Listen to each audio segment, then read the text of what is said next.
How can a physical building actually provide the community that your employees need? You're listening to Smart Thinking, a podcast from WSP. I'm Matthew Marson, taking you on a journey into smart buildings. In this podcast, we're talking about what it's like to work in a smart building. Joining me today, having flown in from New York City, is Miguel Sosa, who's a smart cities legend and former director of IoT innovation at the management consulting firm Accenture. Welcome, Miguel. Thanks so much for having me. Great to be here. So let's talk about the dock. It was very much Accenture's experiment to see how you could apply technology in the built environment and how that would lead people to be more innovative. That's correct. So at Accenture, one of the goals was what would happen if we brought in different groups of people across our entire enterprise and basically smashed them into one building to see what the creative process would entail. Just to set context here, the dock is Accenture's global innovation hub, which is a building that has 66,000 square feet of space and has over 10,000 sensors collecting around 1 million points of data a day. You really couldn't do that in an ordinary building. We wanted to also create an example of a building that would bring technology, experiences, and enablement for different ways of looking at the inhabitants that we have to share with us some things that we could then perhaps scale across our enterprise. And looking forward to talking about that today. So how would you describe your experience of being in a smart building? Sure. So I've worked in many buildings, as I'm sure all our listeners have. And for most of us, we can probably think of the cubicle environment that we may have worked in, or we can think about a building that didn't respond to our needs. And what I found fascinating about working at the dock, which is over in the Dublin Docklands, should you be in the area, was that we were able to anticipate people's needs from the beginning. So whether it was looking at digital badging and how that mentally enables somebody to feel included from the very time they begin at the company, whether it was having a different way for people to find each other to help improve efficiency, but also to build community. So for example, we created an app that allowed people to actually identify thought leaders within the building. We also had different ways of adding desks and sitting and standing desks. We were able to capture data on how many people were there. We even connected weather sensors, Matt. Weather sensors to enable us to tie that back into the building's HVAC system and controls to ensure that on days of hay fever and high pollen count, that our inhabitants and those that were there as tenants were breathing clean air. And that made a difference physically for me and the people that were there. When you brought clients round the building to show off the technical prowess of the centre, how was it perceived, I suppose? How did people respond to it? That's a great question. I think we had a mixed bag. So you had some clients who were just absolutely in awe. Those that have been in traditional brick and mortar buildings without any technology whatsoever and are now understanding the power that they can bring to having insights. So for example, as we look at workforces that are working more from home and are having more malleable time allocated to where they're working in a building, it's important to know what those folks are doing and how they're using the building, what their needs are, what they're asking for, and do it in real time. And that, to some people, was really intriguing. I think to others, one thing that they were curious about, there are a lot of quote-unquote smart buildings that have come about over the last 5-6 years. And I think people are trying to understand, what is the value add? So if I go about adding technology, is it just for technology's sake? Is it for a fun lobby experience? Or is it providing valuable information and an experience that attracts talent in a world where we have a war on talent? And do you think it did? So I do. I think that for me, when I walked around the building and I talked to newcomers, some who were millennials, some who have been in the workforce for a while, it felt to me that they were proud to be in that space. There were people who were proud to speak about what they were doing. And for our operations team, I think they're just scratching the surface now, but it gave them a different prism with which to view and see and focus their energy as they go about serving the people that they are there to operate with every day.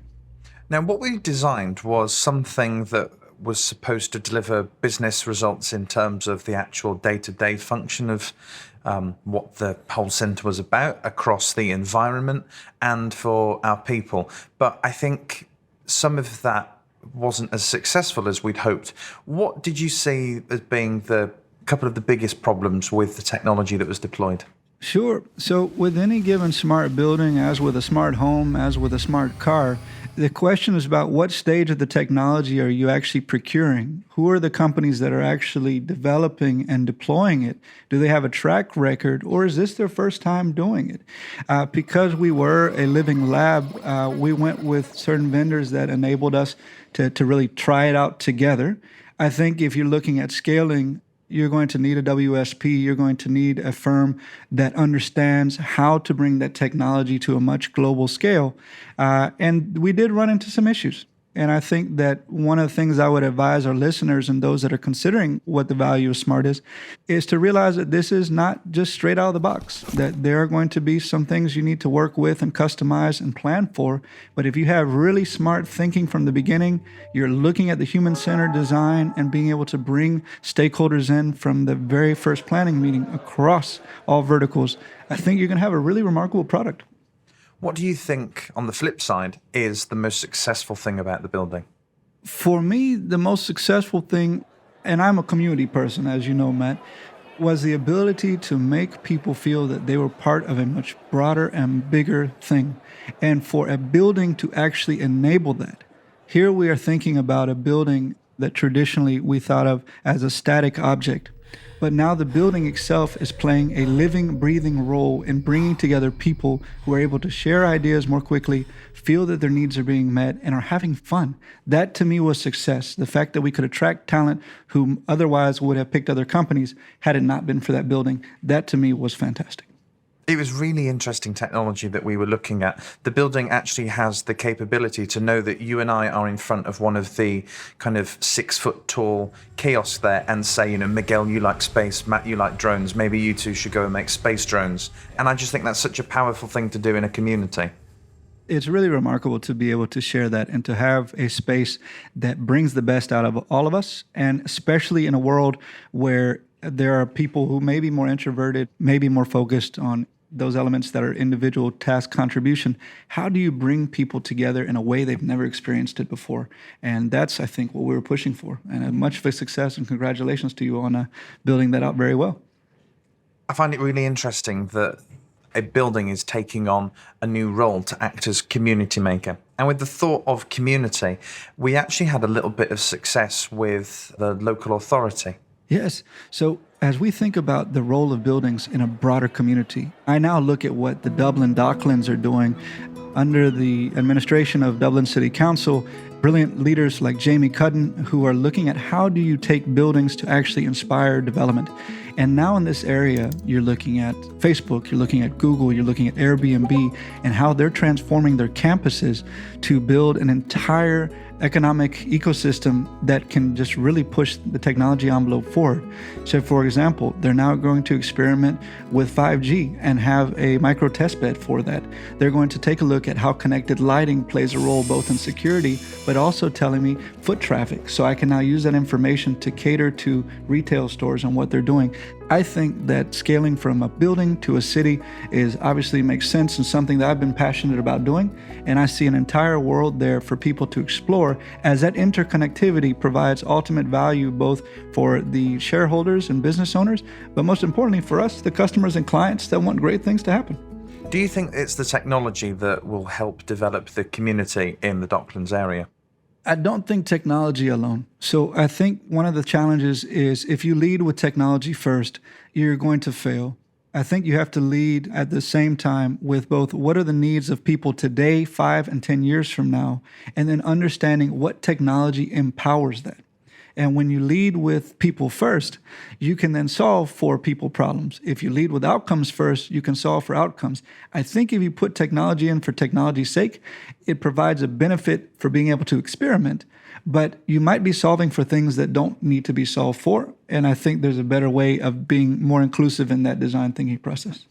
And design thinking was the methodology that we'd use to curate this experience, I suppose. We didn't start with technology. It was something that we kind of worked out how to do once we had got what the true north was, if you like, and we'd kind of mapped the journey that some of the staff would be going on during there, not just how they would interact with pieces of technology, but the fundamental processes and what it means to make place I think from cities to buildings to car manufacturers and everything in between, we're seeing a fundamental shift into design thinking and design-led development. That is so critical because, again, we're able to paint a much broader picture of what the outcomes should be and who we're solving for. And that is so broadening and not limiting. And then that enables us to think about what do we need? So what are the things that we need to build? And that, I think, was part of the success of our experience and story at the dock, and something I've seen carry through as more and more organizations follow that methodology. Now, I'm looking for your advice. If somebody was wanting to embark on creating a smart building, what would your top tips be? If they were starting on a smart building, I think I would start first with what are your objectives and North Star? Are you building a smart building as a showcase for attracting clients? Are you building it to make your company more efficient? Are you trying to find a way to capture more data for space utilization so you can reduce costs? So finding out what it is you're trying to solve for, number one. Number two, having a clear way to know whether or not the building being smart actually did anything. So do you have a way to capture the successes and failures so that you know, are you actually doing something? It's too easy to, I think, call something smart nowadays. Not knowing whether or not it is the tricky part. So trying to figure that out. And then three, I think in order to be smart, you probably need to think about bringing people in from both facilities, engineering, architecture, maybe doing, again, with design thinking, people that are not even in the building space, but are in experiences spaces, and then bring in some of the potential tenants, live a life in their day and do a lot of ethnographic studying to understand. But I think that's where we're heading, and I appreciate that that's the work you're working toward. A big thank you to Miguel Sosa, Smart Cities Strategist and former Director of IoT Innovation at Accenture. My pleasure. Take care. Smart hospitals promise ways to make us better faster. And we'll be discussing how in our next podcast with Nolan Romay and Kevin Cassidy. If something in this episode has piqued your interest, then have a chat with us. Email smart@wsp.com. You've been listening to Smart Thinking, a podcast from WSP. I'm Matthew Marson, and thanks for listening.